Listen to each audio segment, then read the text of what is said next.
Hello నమస్తే. నేను journalist Srinivas. ఈరోజు సాక్షి పేపర్లో చంద్రబాబు సీమ జలద్రోహి, ఆయన అధికారంలోకి వచ్చాక రాయలసీమ లిఫ్ట్ పనులు నిలిపేశారు, ప్రాజెక్టు పూర్తయితే వైఎస్ జగన్కు మంచి పేరు వస్తుందనే కుట్రలు, సీమ ఎత్తిపోతలకు పర్యావరణ అనుమతులు లేవనేది దొంగ సాకులే, ఈ ప్రాంతం అంటే చంద్రబాబుకు మొదటి నుంచి కక్షే, పోతిరెడ్డిపాడు విస్తరణ నుంచి సీమ లిఫ్ట్ వరకు అన్ని చోట్ల కుట్రలే, తక్షణమే రాయలసీమ ఎత్తిపోతల పనులు చేపట్టాలి, చంద్రబాబు స్పందించకపోతే ఉద్యమిస్తాం, జూపాడు బంగ్లా మండలంలో నిలిచిపోయిన లిఫ్ట్ పనులను పరిశీలించిన రాయలసీమ జిల్లాల వైఎస్ఆర్సీపీ నేతలు. పురిటిగడ్డకు వెన్నుపోటు పొడుస్తుండు చంద్రబాబు, సీమ ఎత్తిపోతలతో ప్రయోజనం లేదని నీటిపారుదల శాఖ మంత్రి నిమ్మల రామానాయుడు నిన్న మాట్లాడినట్టు ఆ మాటల్ని సాక్షి పేపర్ కోడ్ చేసింది. ఇవన్నీ సీమ జలద్రోహి, పురిటిగడ్డకు వెన్నుపోటు, అసలు సీమ ఎత్తిపోతల పథకం అనేది అది పెద్ద ప్రయోజనం లేదు అని సాక్షి పేపర్ ఇచ్చింది. అట్ ద సేమ్ టైము ఈనాడు, ఆంధ్రప్రభ, ఆంధ్రజ్యోతి కూడా ఇదే అంశాలపైన కొన్ని వార్తలు ఇచ్చినాయి.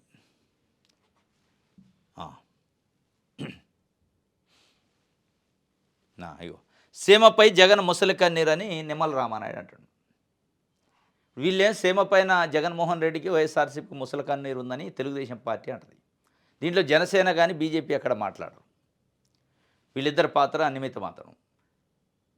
ఒకవైపు ఏం జగన్మోహన్ రెడ్డికి సంబంధించిన వైఎస్ఆర్సీపీ పార్టీ, జగన్మోహన్ రెడ్డి గారు సీమకు జలద్రోహం చేస్తుండే చంద్రబాబు నాయుడు, తెలుగుదేశం పార్టీ, ఆయనకి ఈ పురిటిగడ్డకు వెన్నుపోటు పడటం అలవాటు అని చెప్తున్నారు. ఇంకొకవైపు తెలుగుదేశం పార్టీ వాళ్ళకి సీమకు ద్రోహం చేసే జగన్మోహన్ రెడ్డి అంటున్నారు. వీళ్ళిద్దరు కూడా వాస్తవంగా ఈ సీమ ద్రోహం ఎవరు, ద్రోహం ఎవరు చేశారు అనేది ఆ సీమ ప్రజలు తెలుసుకుంటారు. ఎందుకంటే 1995 నుంచి 2004 వరకు ఉమ్మడి ఆంధ్రప్రదేశ్కి చంద్రబాబు నాయుడు గారు ముఖ్యమంత్రి. ఆయన రాయలసీమ ప్రాంతమే. దాని తర్వాత 2004 నుంచి 2009 వరకు రాజశేఖర రెడ్డి గారు ముఖ్యమంత్రి, ఆయన కూడా అక్కడే. కిరణ్ కుమార్ రెడ్డి ముఖ్యమంత్రి అక్కడే. దాని తర్వాత 2014-19 మధ్యలో మళ్ళీ చంద్రబాబు నాయుడు గారు ముఖ్యమంత్రి, 2019-24 మధ్యలో జగన్మోహన్ రెడ్డి ముఖ్యమంత్రి. ఈ మొత్తం ఎపిసోడ్లో జగన్ సీమద్రోహి అని చెప్తున్నారు. జగన్మోహన్ రెడ్డి గారు చేసింది 5 సంవత్సరాలు, చంద్రబాబు నాయుడు గారు చేసింది 15 సంవత్సరాలు, ఇప్పుడు చేసేది కాక ఇప్పుడు మళ్ళీ వచ్చి కూడా 2 సంవత్సరాలుగా వస్తుంది. మరి ఈయన సీమ జలద్రోహి అని జగన్మోహన్ రెడ్డి అంటే ఈయన ఏం చేసిండు? 15 సంవత్సరాల పాటు ముఖ్యమంత్రిగా పనిచేసినప్పుడు ఎందుకు ఆ సీమకి న్యాయం చేయలేకపోయింది? సస్యశ్యామలని చెప్పాను. రతనాల సీమ ఎందుకు చేయలేకపోయాను? ఇది ఒక ఎత్తు అయితే, ఇటు ఈ పార్టీ అయినా ఆ టాప్ పార్టీ అయినా, తెలుగుదేశం కావచ్చు, వైఎస్ఆర్సీపీ కావచ్చు, ఒకళ్ళపైన ఒకళ్ళు ఇప్పుడు ఒక 3 రోజుల నుంచి జలద్రోహులు పోతిరెడ్డి మన సీమ ఎత్తిపోతల పథకం ఆపింది నువ్వు అని మాట్లాడుకుంటున్నారు. అది ఎప్పుడు తెలంగాణ ముఖ్యమంత్రి రేవంత్ రెడ్డి గారు అసెంబ్లీ సాక్షిగా రాయలసీమ ఎత్తిపోతల పథకాన్ని చంద్రబాబు నాయుడు గారితో మాట్లాడి ఆపించింది నేనే, ఆయనకి నాకున్న మంచి సంబంధాల మేరకు ఆయన నేను ఆపమంటే ఆపిండు అన్నాడు. అంటే పక్క రాష్ట్ర ముఖ్యమంత్రి చెప్పే వరకు ఇక్కడ ఉన్న ప్రతిపక్ష పార్టీకి కానీ అధికార పక్ష పార్టీకి కానీ సీమ ద్రోహం గురించి, సీమగా జరుగుతున్న జలద్రోహం గురించి గుర్తురాలే 2 పార్టీలకి. నిజంగానే చంద్రబాబు నాయుడు గారు ఆపి ఉంటే, జలద్రోహం చేసి ఉంటే వైఎస్ఆర్సీపీ రేవంత్ రెడ్డి మాట్లాడకముందు మాట్లాడితే వీలు ఉండేది. లేదా నిజంగానే సీమకి జగన్మోహన్ రెడ్డి ద్రోహం చేసి ఉంటే రేవంత్ రెడ్డి అసెంబ్లీలో మాట్లాడకముందు మాట్లాడి ఉంటే ఈ నిమ్మల రామానాయుడు, చంద్రబాబు నాయుడు గారు, తెలుగుదేశం పార్టీ సోకాళ్ళు ఎవరైతే మాట్లాడుతున్నారో వాళ్ళు మాట్లాడితే విలువ ఉండేది. అంటే మొత్తానికి రాయలసీమ ఎత్తిపోతల పథకాన్ని రాజకీయం కోసం ఆడుకుంటున్నారు. ఇప్పటికి కూడా ఈ 2 పార్టీలలో ఎవరికి రాయలసీమ ఎత్తిపోతల పథకం కావాలనో, పూర్తి కావాలనో, అక్కడ రాయలసీమ ప్రజలకి నీళ్లు రావాలని ఉన్నట్టు అనిపించట్లే. వీళ్ళ వాదనలు, వీళ్ళ విమర్శలు చూస్తుంటే ఇప్పుడు అక్కడ ఇక్కడ ఢిల్లీలో కేంద్ర ప్రభుత్వంలో, ఇక్కడ రాష్ట్ర ప్రభుత్వంలో డబుల్ ఇంజన్ సర్కార్ నడుపుతున్న తెలుగుదేశం పార్టీ ఒక అడుగు ముందు కేసు, ఎస్ జగన్మోహన్ రెడ్డి ఆ రోజు తీసుకోలేదు, మేము తీసుకుంటున్నాం పర్మిషన్స్ అని చెప్పే పరిస్థితి లేదు. అసలు ఆ పర్మిషన్ సంబంధించి 2024 నవంబర్లో మీటింగ్ జరిగి దానికి అటెండే కాలే, దానికి కావాల్సిన డాక్యుమెంట్స్ ఇవ్వాలి, ఇస్తే వచ్చేది. ఇప్పుడు మీరు జలద్రోహం ఆయన చేసిండంటే ఏం చేసిండంటే ఆయన చేసిండని చెప్పుకోవడం కాదు. ఇప్పటికైనా ప్రతిపక్ష పార్టీగా జగన్మోహన్ రెడ్డికి ఇప్పుడు బాధ్యత తెలుగుదేశం పార్టీ చంద్రబాబు నాయుడు గారి పైన ఉంది. డబుల్ ఇంజన్ సర్కారు ఉంది కాబట్టి ఆయన ఒక్క మాట అటవీ శాఖ పర్యావరణ అనుమతులు తెచ్చుకుంటే అక్కడ అయిపోద్ది. ఇక ఎవరు ద్రోహం చేశారనేది ఇక ప్రజలు చూసుకుంటారు. ఇప్పుడు భవిష్యత్తులో ప్రజలకి అందించాల్సిన నీళ్లు అందించాలనే కమిట్మెంట్ నిజంగా ఉంటే పదే పదే జగన్మోహన్ రెడ్డి ద్రోహం చేసిండు అంటున్నారు కానీ మేము ఆయన ద్రోహం చేస్తే మేము న్యాయం చేస్తామని చెప్పట్లే. ఇద్దరు ద్రోహం చేస్తున్నారు మరి ఒక రకంగా. ఇంకా అంత ఇంత జగన్మోహన్ రెడ్డి అన్న రాయలసీమ ఎత్తిపోతల పథకానికి పూనుకొని ముందుకు పోయాడు. ఆ ముందుకు పోయిన దానికి అప్పుడున్న పరిస్థితుల్లో తెలంగాణ గవర్నమెంట్ కంప్లైంట్ చేసింది, ఎన్జిటి ఆర్డర్ ఇచ్చింది, స్టే ఆర్డర్. దాని తర్వాత ఇప్పుడు మీకున్న పరిస్థితుల్లో, మీకున్న అవకాశాల్లో, కేంద్ర ప్రభుత్వం దగ్గర మీకున్న పరపతిలో ఈజీ అది. ఎందుకు చేయలేకపోతున్నారు ఆ ద్రోహం నుంచి విముక్తిని అంటే చెప్పరు. అంటే పక్క రాష్ట్ర ముఖ్యమంత్రి రేవంత్ రెడ్డి గారు అసెంబ్లీలో చెప్పేదాకా వీళ్ళకి ఎవరికి ఆ సీమ గురించి, సీమ ఎత్తిపోతల పథకం గురించి, అందులో జరిగిన ద్రోహం గురించి తెలియక కాదు, మాట్లాడరు. రాజకీయం కోసం మాట్లాడుతున్నారు. ఇప్పుడు కూడా ఎవరికి కూడా సీమ పైన ప్రేమ ఉండో, సీమ ప్రజలకు నష్టం జరుగుతుందని మాట్లాడినట్టు అనిపించట్లేదు. ఇది ఒక వార్త. వచ్చే నెలలో డిఎస్సి 10,000 పోస్టులతో నోటిఫికేషన్, ఏడాది 9,000 మంది రిటైర్మెంట్. ఈసారి ఆంగ్లము, కంప్యూటర్ పరిజ్ఞానం పైన పరీక్ష. 2024 జూన్ 12న చంద్రబాబు నాయుడు గారు ముఖ్యమంత్రిగా ప్రమాణ స్వీకారం చేసినప్పుడు మొట్టమొదటి సంతకం మెగా డిఎస్సి పైన. సరే, ఆ మెగా డిఎస్సి కాస్త మినీ డిఎస్సి అయింది. 16,500 పోస్టులు చేంజ్తోని అది 1 ఇయర్ తర్వాత భర్తీ చేశారు. మొదటి సంతకానికి 1 ఇయర్ పట్టింది. ఇప్పుడు ఆ మెగా డిఎస్సీలు ఇంకొక 10,000 పోస్టులకి 9,500 పోస్టులు అట. 10,000 అని రాశారా, 9,500. 6,000 హెచ్జిటి పోస్టులు, 3,000 స్కూల్ అసిస్టెంట్ పోస్టులు, ఒక 500 పీఈటీ పోస్టులు, మొత్తం 9,500 పోస్టులు ఇప్పుడు రిటైర్మెంట్ కాబోతున్నారు ఈ నెలలో. ఈ అయితే వచ్చే నెలలో జనవరిలో రిటైర్మెంట్ అయితే వచ్చే నెలలో ఫిబ్రవరిలో నోటిఫికేషన్ ఇచ్చే అవకాశం ఉందట. ఇప్పుడు ఈ ఒక 9,500 లాస్ట్ టైం వేసినవి ఒక 16,000, మొత్తం 25,000 26,000 పోస్టులు అవుతున్నాయి. మెగా డిఎస్సి కాస్త మినీ డిఎస్సీలు అవుతున్నాయి. ఒకటేసారి వేసి ఉంటే పాప నిరుద్యోగులకి చదువుకోవడానికి టైం కానీ, వాళ్ళు ఏదన్నా చిన్న సన్న ఉద్యోగాలు చేసేవాళ్ళు ఆ ఉద్యోగానికి సెలవు పెట్టి చదువుకోవడానికి అవకాశం ఉండేది. ఇప్పుడు మీరు అక్కడ ఒక మినీ డిఎస్సి వేస్తే 16,500, దానికోసం సెలవు పెట్టి చదివారు, దాంట్లో పోస్ట్ రాలేదు. మళ్ళీ ఇప్పుడు మీరు ఇంకో మినీ డిఎస్సి వేస్తే మళ్ళీ ఇప్పుడు సెలవు పెట్టాలి. ఈ 2 సార్లు సెలవు పెడితే ఉన్న ఉద్యోగం ఊడిద్ది, ప్రైవేట్ది ఏదన్నా ఉంటే. దీంతో చాలామంది ఇబ్బంది పడే పరిస్థితి. ఇట్లా కాకుండా ఇప్పుడు వేసే 10,000కి ఇంకొక 10,000-15,000 వేసి ఒక మెగా డిఎస్సి వేయండి. ఈ మెగా డిఎస్సిని మినీ డిఎస్సీలు చేసి నిరుద్యోగులను ఇబ్బంది పెట్టకుండా వచ్చే నెలలో ఉంటుందని అంటున్నారు కదా. అది ఎంతవరకు గ్యారంటీ అనేది పడ్డప్పుడు మనం నోటిఫికేషను వేసిన రోజు చూసుకోవాలి. రైట్, ఇది ఆంధ్రజ్యోతి చూద్దాం. రైట్, అన్ని తప్పుల రీసర్వే, పాస్ పుస్తకాల లోపాలపై సీఎం సీరియస్. ముఖ్యమంత్రి చంద్రబాబు నాయుడు గారు రీసర్వే, భూమి తప్పులపైన సీఎం సీరియస్ అయ్యారట. ఆంధ్రజ్యోతి కథనాల్లోని అంశాలపైన సమీక్ష చేశారట ముఖ్యమంత్రి గారు. వీరి ఉద్దేశం అది. ఇప్పుడు అక్కడ ఏదో రైతులకి న్యాయం చేయడానికో, ఆ తప్పులు జరిగినట్టు సరి చేయడానికి చేసినట్లేదు. ఆంధ్రజ్యోతి పేపర్లో వచ్చిన కథనం పైన ముఖ్యమంత్రి గారు రివ్యూ చేసిందంటే ఇక ఆంధ్రజ్యోతి అంత మొనగాడి పత్రిక లేదు, చాలా గొప్ప పత్రిక అని చెప్తుండే. మీది ఒక రకంగా పాంప్లెట్ అని ప్రజలు అనుకుంటున్నారు. ఈరోజు ఆంధ్రప్రదేశ్లో 2 తెలుగు రాష్ట్రాల్లో ఉన్న ప్రజలు ఆంధ్రజ్యోతి పత్రికని పాంప్లెట్ అనుకుంటున్నారు. ఈవెన్ తెలుగుదేశం పార్టీని అభిమానించే అభిమానులు, కార్యకర్తల నాయకులు కూడా ఇది మన పత్రిక, మన పాంప్లెట్ అనుకుంటున్నారు. సరే, వాళ్ళు పాజిటివ్గా అనుకుంటారు. నెగిటివ్గా ఉన్నోళ్ళు ఇది పాంప్లెట్ పత్రిక, ఇది ప్రజల కోసం కాదనుకుంటారు. తెలుగుదేశం పార్టీ లేదా సామాజిక వర్గం, దాన్ని అభిమానించే కార్యకర్తలు వాళ్ళేమో మన పత్రిక చాలా మంచి వార్తలు రాస్తారు, వాళ్ళకి నచ్చినవి రాస్తారు. కాబట్టి జనరల్గా న్యూట్రల్గా ఉండే ప్రజలు ఇది పాంప్లెట్ పత్రిక, తెలుగుదేశం పార్టీ కోసం పుట్టింది, తెలుగుదేశం పార్టీ కోసం పనిచేసే పత్రిక అని. కాబట్టి ఇక మీ కథనాలపైనే సమీక్ష ఉంటుంది చంద్రబాబు నాయుడు గారిది. చంద్రబాబు నాయుడు గారు చేయాల్సిన సమీక్ష ప్రతిపక్ష పార్టీలకు అనుకూలంగా ఉన్నదో, ప్రతిపక్ష పార్టీలకు సంబంధించిన పత్రికల్లో వచ్చిన కథనాలపైన సమీక్ష చేయాలి. నిజంగానే ప్రజల కోసం చేస్తే నిజాలు బయటకు వస్తాయి. అప్పుడు ప్రజల సమస్యలు బయటకు వస్తాయి. అది చేయరు. లేదా న్యూట్రల్గా ఉండే పత్రికలలో వచ్చిన వార్తలపైన సమీక్ష చేస్తే అది ప్రజల కోసం సమీక్ష. ఈ సమీక్షలు దేనికంటే ఇక ఆంధ్రజ్యోతిని ఎలివేషన్ చేయడానికి సమీక్షలు తప్ప రైతులకు సంబంధించిన భూమిని రీసర్వే చేసిన దాంట్లో ఎందుకు తప్పులు వస్తున్నాయి అని అడిగాను.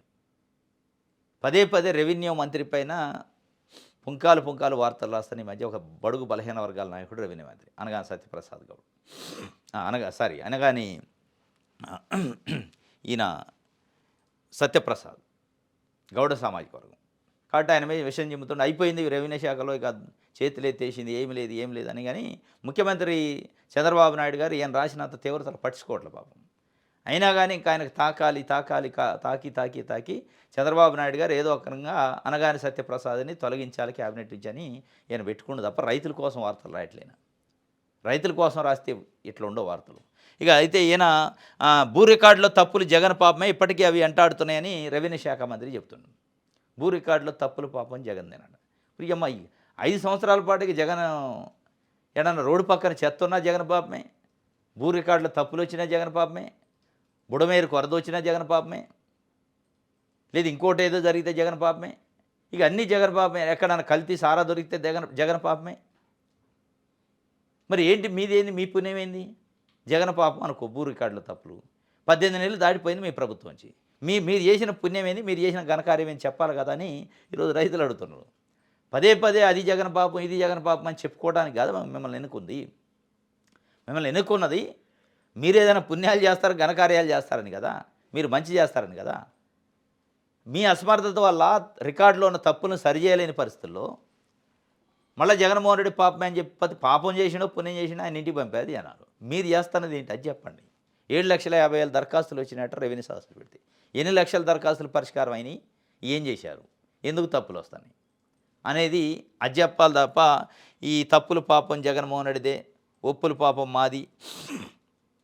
ఇంకో 7 కొండలపై ఏమిటిది మరో అడ్డగోలు తీర్మానం చేసిన టీటీడీ బోర్డు పాలక మండలి సభ్యుడు జంగాపై కొండంత ప్రేమ, కొత్త అతిథి గృహం నిర్మాణానికి స్థలం కేటాయింపు. ఇక ఈయన బాధలు ఎట్టుంటాయి. ఎవరో వ్యక్తులు ఉంటారు, జంగా కృష్ణమూర్తి లేకపోతే అనగాని సత్యప్రసాద్, యనమల రామకృష్ణుడా, ఎవరైతే బడుగు బలహీన వర్గాలకు సంబంధించిన నాయకులు ఉంటారో వాళ్ళ మీద ఇక కత్తి పెట్టి పొడతా ఉంటాడు. ఇది ఒక కత్తి అనమాట ఆయనకి, ఆంధ్రజ్యోతి పత్రిక కత్తి. దీన్ని పెట్టి పొడిచి వాళ్ళని ఏదో ఒకనగా రాజకీయంగా హత్య చేసే ప్రయత్నం చేస్తారు. కానీ రాజకీయంగా హత్య చేయాలంటే పేపర్లో వార్తలు రాస్తే కాదు, అది ప్రజలు చేయాలి. Janga Krishnamurthy TTD board member. ఆయనకు సంబంధించిన ఒక ట్రస్ట్కి టీటీడీకి సంబంధించిన ఒక భూమిని కేటాయించి అతిథి గృహం కట్టడానికి అనుమతి ఇచ్చారు. ఎట్లిస్తారు? ఇది ఒక పెద్ద వార్త అయింది, బ్యాన్ రైటం.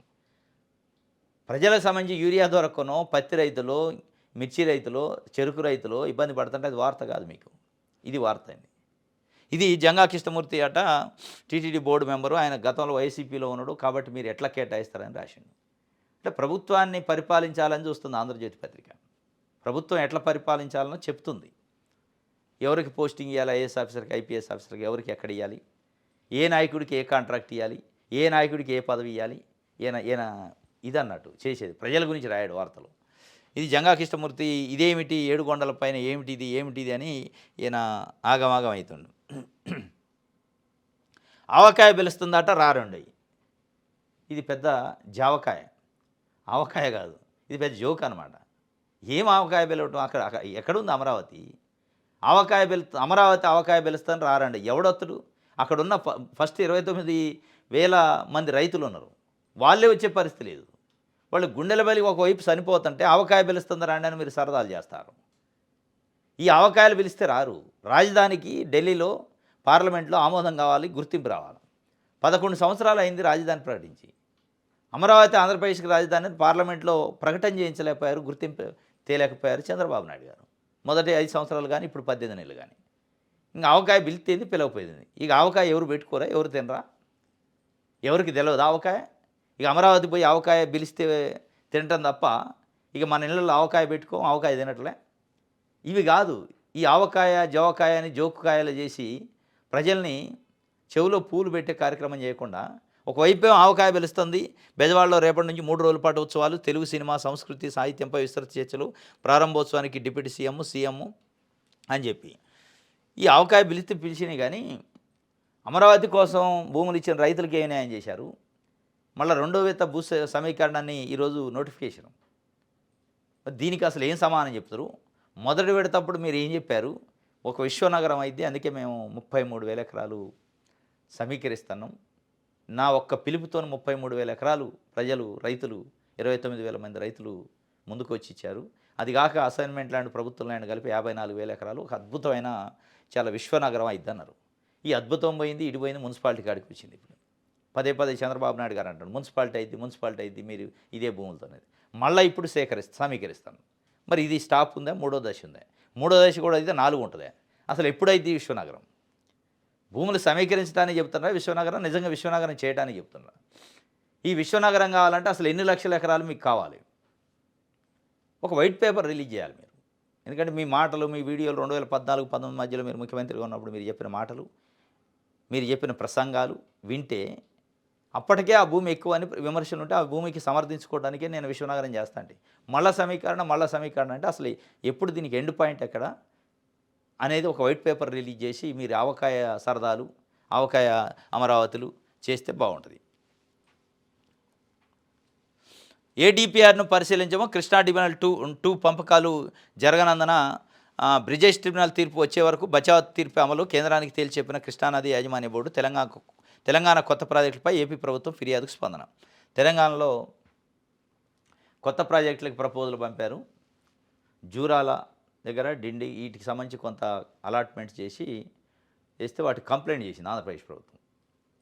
ఈ కృష్ణా ట్రిబ్యునల్ 2 వాళ్ళు సింపుల్గా ఏం చెప్పారంటే బచావత్ ట్రిబ్యునల్ ఏదైతే ఆర్డర్ ఇచ్చిందో అదే అమల్లో ఉంది. బ్రిజేష్ కుమార్ ట్రిబ్యునల్ ఇంకా తీర్పు ఇనందువల్ల పాత ట్రిబ్యునల్ తీర్పు అమల్లో ఉంది.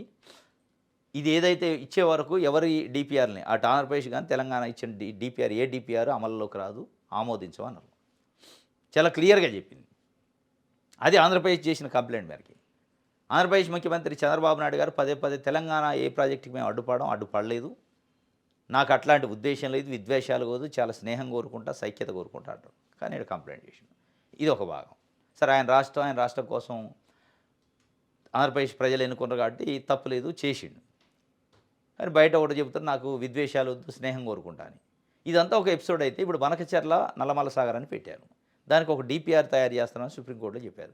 కేవలం అది ఏదో మేము డిపిఆర్ కోసం సర్వే చేస్తున్నాం తప్ప ప్రాజెక్ట్ కట్టడానికి కాదని. మరి ఆ డిపిఆర్ కూడా రేపు ఇక్కడికే సబ్మిట్ చేయాలి. వీళ్ళు ఏం చెప్తున్నారు? బ్రిజేష్ కుమార్ ట్రిబ్యునల్ తీర్పు ఇచ్చే వరకు బచావత్ ట్రిబ్యునల్ తీర్పే అమల్లో ఉంటుంది కాబట్టి మేము ఏ డిపిఆర్ని 2 తెలుగు రాష్ట్రాలకు సంబంధించిన ఏ డిపిఆర్ని మేము ఆమోదించమని చెప్తున్నారు.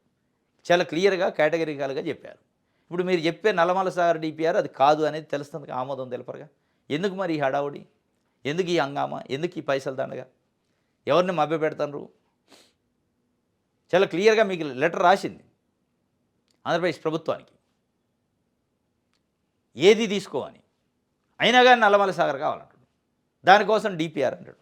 డిపిఆర్ కోసం 29 కోట్లు ఖర్చు. మరి అది ఇంకా పెరిగిద్దేమో తెలియదు. అరే మేము ఆమోదం తెలపని వాళ్ళు పదే చెప్తుంటాం, మళ్ళీ డిపిఆర్లు ఎందుకు తయారు చేస్తున్నారు, దానికోసం ₹1 ఎందుకు తగలబెడుతున్నారు, అది కాదు పోదు ప్రాజెక్టు, అది కాంట్రాక్టుల కోసం మీ తప్పనేంటని ఆంధ్రప్రదేశ్లో ఉన్న బుద్ధిజీవులు మేధావులు అడుగుతున్నారు, ఈరోజు ప్రజలు అడుగుతున్నారు. ఇది ఆమోదం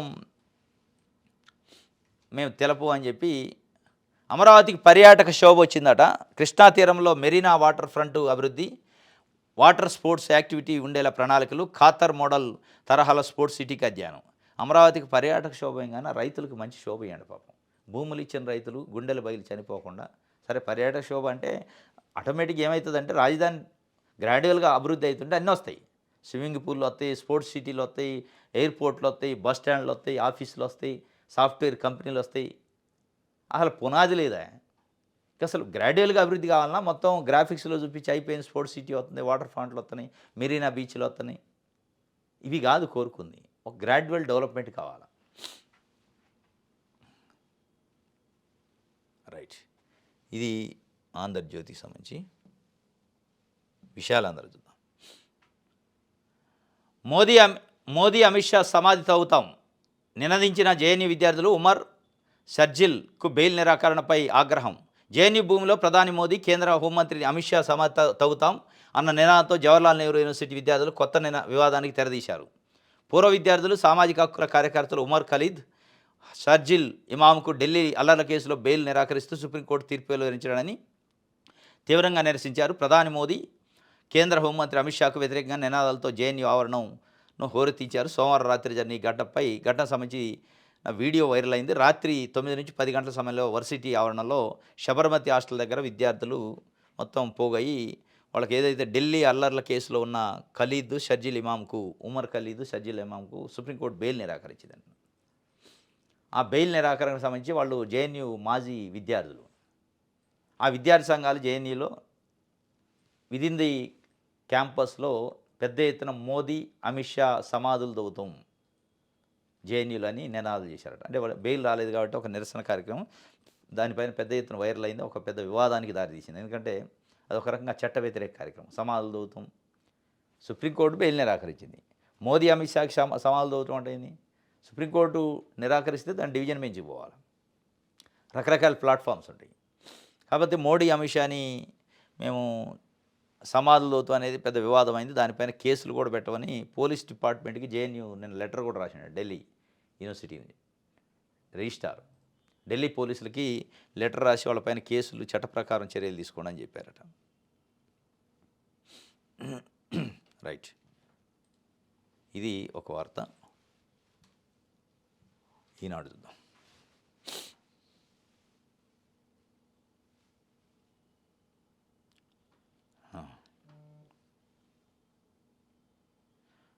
గోదావరి పిలుస్తుంది, పండగకు వచ్చేయండి. కాలువగట్లపై విహారము, కేరళ తరహా పడవ పోటీలు పెడుతున్నారట.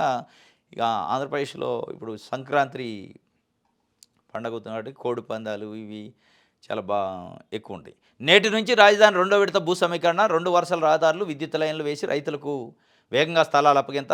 సీడ్ యాక్సెస్ రోడ్డు కోసం 4.50 ఎకరాలకు భూసేకరణ నోటిఫికేషన్ నేడు. అమరావతిలో కృష్ణా తీరంలో మెరీనా ప్రాజెక్టు. ముఖ్యమంత్రి అధ్యక్షతన సిఆర్డీఏ సమావేశంలో కీలక నిర్ణయాలు.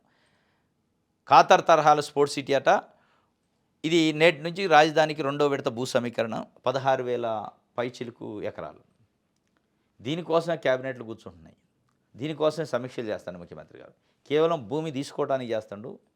2 అంశాలు ఉంటాయి. ఒకటి భూమి తీసుకోవడానికి రైతుల నుంచి, ఇంకోటి రైతులు ఇచ్చిన భూమిని ప్రైవేట్ కంపెనీలకి, ప్రైవేట్ యాజమాన్యాలకి, హోటళ్ళకి, స్టార్ హోటళ్ళకి కేటాయించాలి. ఈ రెండింటికి జరుగుతున్నాయి సమీక్షలు తప్ప 29,000 మంది రైతులు నేను 2015లో ఇచ్చిన పిలుపు మేరకు వాళ్ళ భూముల్ని త్యాగం చేశారు. వాళ్ళకున్న సమస్య ఏందని వాళ్ళతో మాట్లాడే పరిస్థితి లేదు. మాట్లాడుతున్నారు. ఎవరితో మాట్లాడుతున్నారు?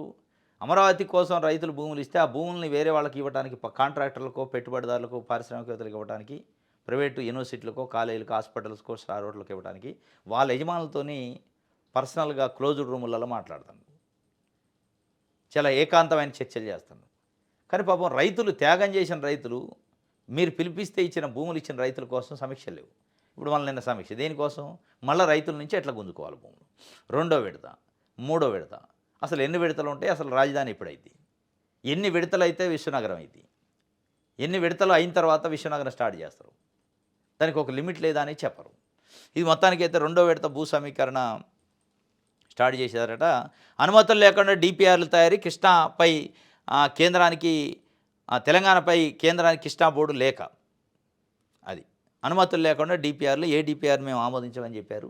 అయినా కానీ మనం నల్లమల్ల సాగర్ పైన ముందుకే పోతున్నాం. ఇక అది కూడా అనుమతి రాదు, మన రాదు, వస్తుంది. రైట్, ఇది ఒక వార్త ఈనాడు సంబంధించి. ఇది ఈరోజు న్యూస్ ఛానల్స్. రేపు తాజా వార్తలతో తిరిగి కలుసుకుందాం. Thank you.